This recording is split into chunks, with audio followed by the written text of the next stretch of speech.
to work with the my cerebral palsy. Cerebral palsy? My cerebral palsy, the disabled children. Okay. I work in a nursing home, and I work in a hospital. It wasn't easy. And you said it would be anything from pediatric Pediatric to elderly. And about how long were you doing that for? Like what years? Do you remember? But I stopped doing that till 2014, because even when I was doing home health with the other agency, I was still seeing kids, I was still seeing adults. Okay. When I was in home health. You were with home And health? I was working for the school health, Okay. where I was working for the school health in 2013. And what school 2013, health? 14. Miami-Dade. Miami-Dade. Yeah.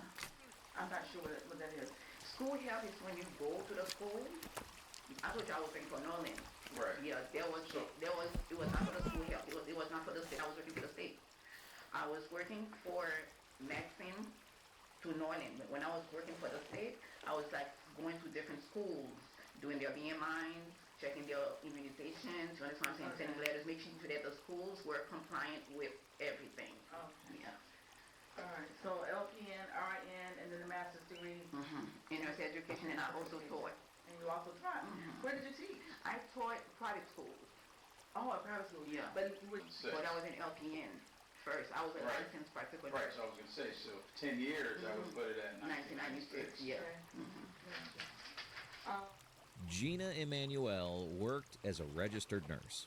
Her professional background gave her several advantages with the foster care system. It demonstrated financial stability and suggested she possessed caregiving skills, along with basic medical knowledge.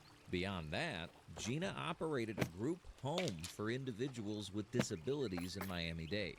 It was a business that required her to care for some of society's most vulnerable adults. However, it was through Florida's foster care system that Gina met and eventually adopted 3 young sisters in 2017. 12-year-old Ayana Gordon, 6-year-old Samaya Gordon, and 7-year-old Tanya Gordon. But as detectives questioned Gina about how she managed the adopted children alongside her own, it became clear that something wasn't right. So, to be a foster parent, okay, just explain that process to me.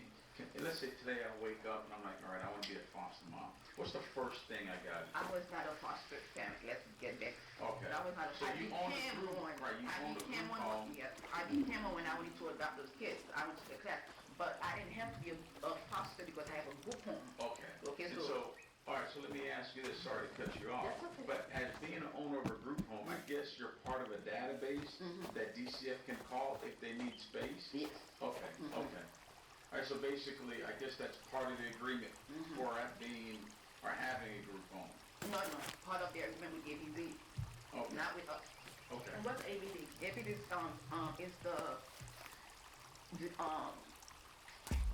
the agency for people with disabilities. Okay.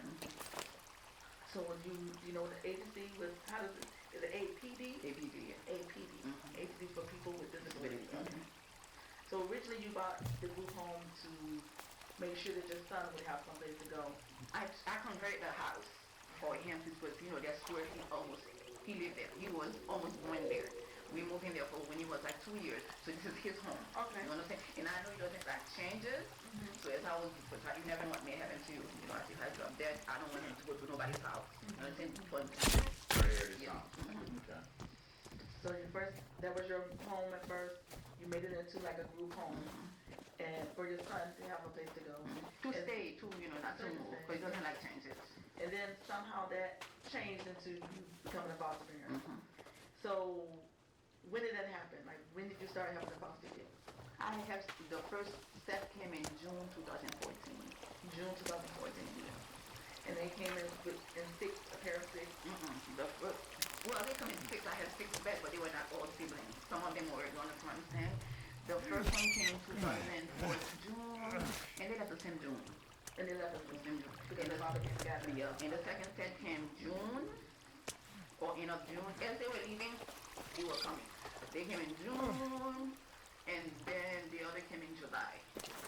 Because they went to Gina had several groups of individuals pass through her care system, but her adopted children, the Florida Department of Children and Families was paying heavily for a child.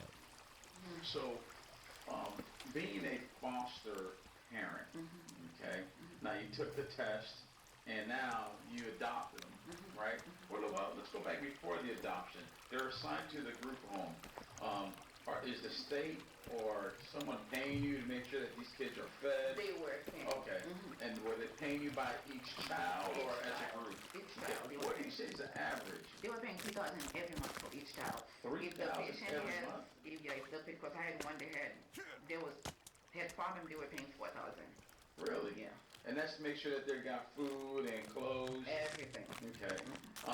And is there, man, let me try to ask this question correctly.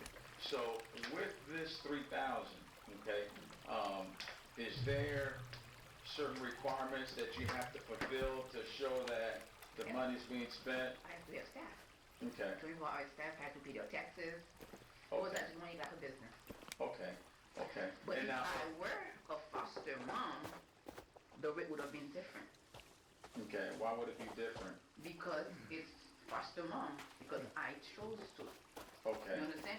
But because it's a business, so they were running like a business. If I were a Gotcha. foster home, they would have paid me like 400 something a month. gotcha, gotcha. Now, are you required to make sure that these kids are going to school and the whole 9 yards? Okay, so has all the kids that has been assigned to you, do they go to a certain school? They always went to school. Okay, and do they go to school within close proximity to where the group home Close is? to, and I had to pay private transportation for them. I chose to because, Okay. but they could afford, but I paid private. I had a Listen, bus. at 3,000 for each child a month, you could have got yourself a school bus and hired your own driver. Okay. But when you say 3,000, but when you say the cost that we have to go through, you know what I'm saying? Yeah. And they were like breaking here, breaking there. We had to do repairs and repairs, you know what I'm saying? And then we have to feed them. Man, so you're saying 3,000 a month, and if you have 6 kids, It's that's 18,000 a month. There's not that much repairs that's got to be done on a And monthly basis. you were paying 24 hours, $12 an hour. Nobody wants to work with kids. Nobody, you have to be very dedicated. Okay. You understand what I'm saying? Okay. You're in around the clock. Even though I'm here, I'm home, but I can do it all by myself. They have to keep the house clean. They have to cook. And remember, I was just recovering from my surgery. You understand what I'm saying? And then appointments, I have to make myself available to hire somebody to drive me to take them to their appointments.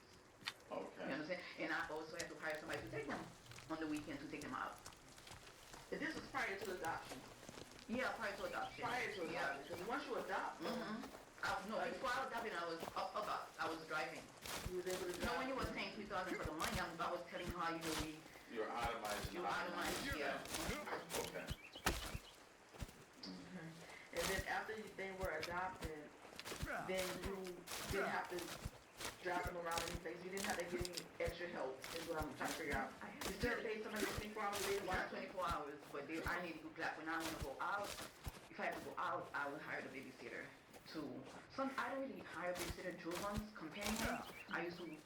For every child under Gina's care, she received more than $3,000 per month.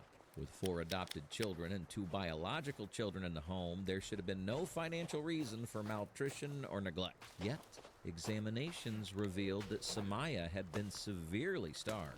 Determined to understand how this could happen, detectives decided to confront Gina with the most difficult questions. Specifically, Samaya, did she have any special needs or anything special that you had to do especially for her, as opposed to any of the other children? I didn't see any special needs with Samaya. Samaya was normal. She was normal. I didn't see any special needs. But when I was talking to her social worker, she said, we knew something was wrong with when I told her, because I didn't tell her when they saw Ayana. We went to the courthouse, they saw Ayana, and I said that Maya passed away. And she came and said, I said, yeah. She said, we knew something was wrong with Maya, but we couldn't tell. And who told you this? The social worker, And what's the social worker's name? Claudine. Claudine. Mm-hmm.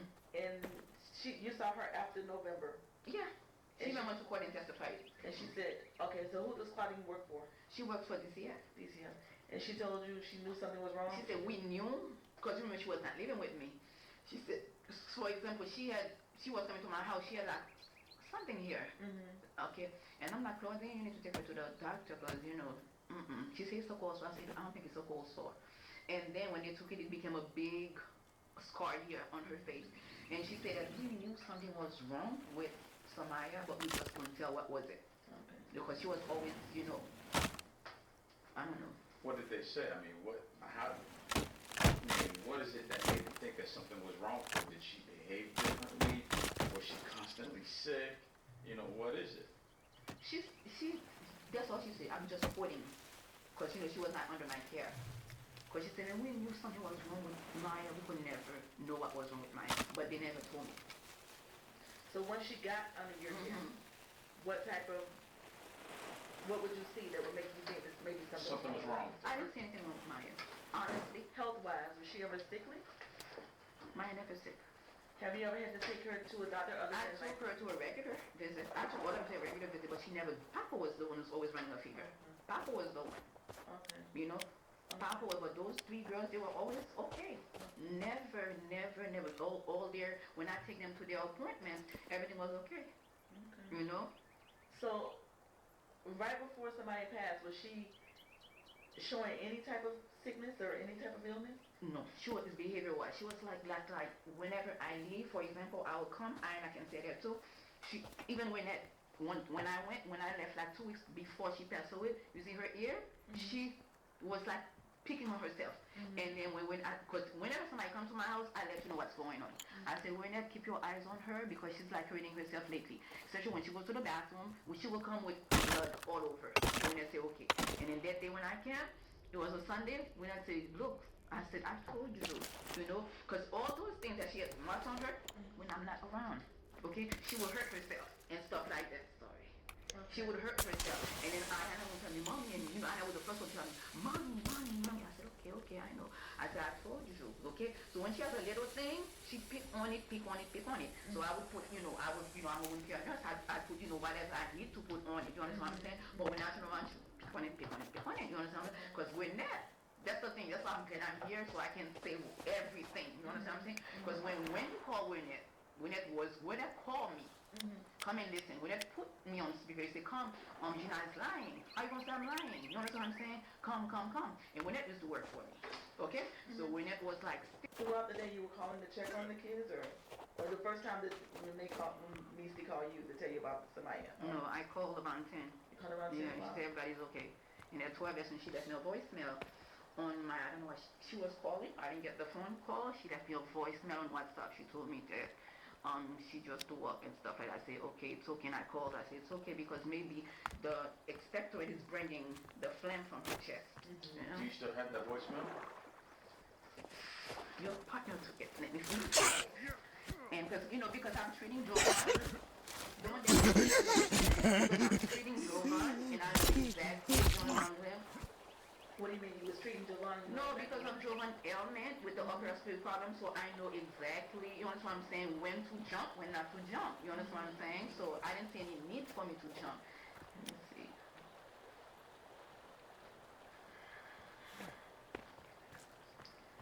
Let me switch back.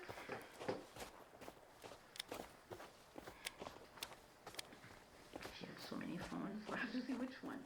It wasn't this one. Yeah. Just looking for me.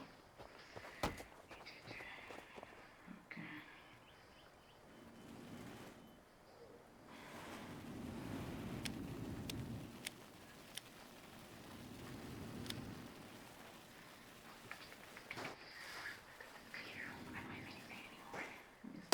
But the guy on the scene, he took it.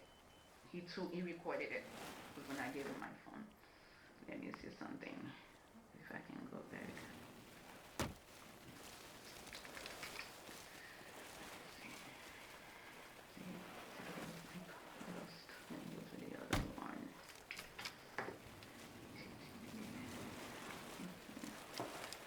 Just one or the other one. She has two phones.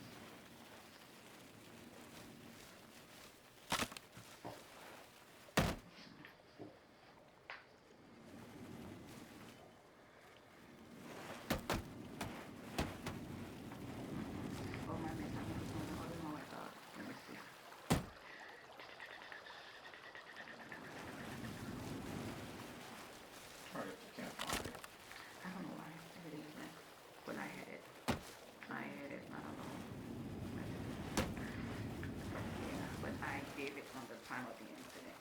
So what you're saying is at 12 o'clock, when Missy gave you a call, Yeah, 12-ish, one time. She told me that she just threw up. She just finished eating, she threw up. I said, okay, no problem. Maybe it's the effect of the Robitussin that's bringing the phlegm up. Okay, I said, I was on my way anyway. I said, I'm on my way. And she says, okay. And on the 5-ish, she called me. She's like, checking the blanket. If you need a blanket, I can get you a blanket. Yes, please. All right. And then so she said, she told me that, Miss Gina, the way I see somebody went to the hospital. I said, is she okay? She said, oh yeah, she's okay. I said, do you want me to call 911? Because I know I was a distance. She said, no, everything is okay, everything is okay, I'm cool. Everything is okay, everything is okay. I'm like, okay. So, at 5:30, she called me.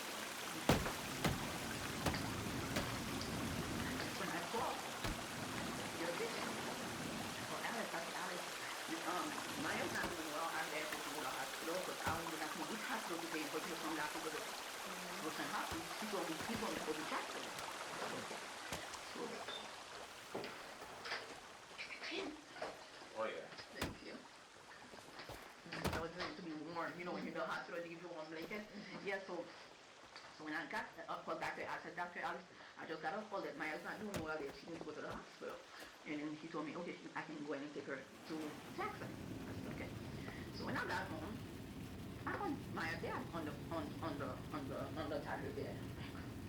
I said, you told me she was, no, God, you were driving. I said, but you could have told me to call 911. so you're telling me when you walked in the house she was there? Mhm. How do you know she was there when you walked in? Because I checked her pulse. She was pulseless. And that's why they doing CPR and nothing. So at the time, Jamisi was home with you. With that. What's her last name? Oh, Jumis? I thought you said Missy. No, Jamisi. Yeah, she was. Yeah, she was.